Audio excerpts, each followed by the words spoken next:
Another book from Commercial and Residential HVAC. This was another Laney College HVAC program. And this one is on wiring, electronics, and diagrams. And it goes all the way back to the basics. And they take you through the math, once you get further along in here, that you will need when you start to get into take your, is either this book or another one of their math books for electrical, if you were going for your contractor's license.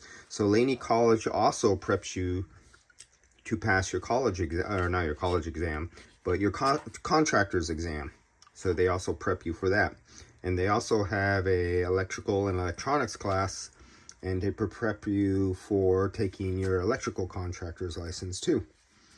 So this is just another HVAC college book that, for those of you who are curious, what do you go over when you sign up and register for HVAC college? Remember, it's a 2.5-year program, what you would be going through, and it's stuff like this.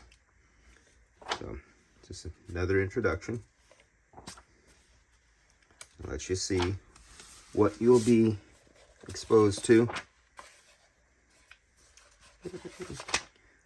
That's it. And here's the ISBN number for those of you who might be wanting to order books. And since this is an older version, instead of paying the full price for a brand new one, you can get a used one or an older version for a lot less than buying a brand new one. New doesn't mean better. All right, see ya.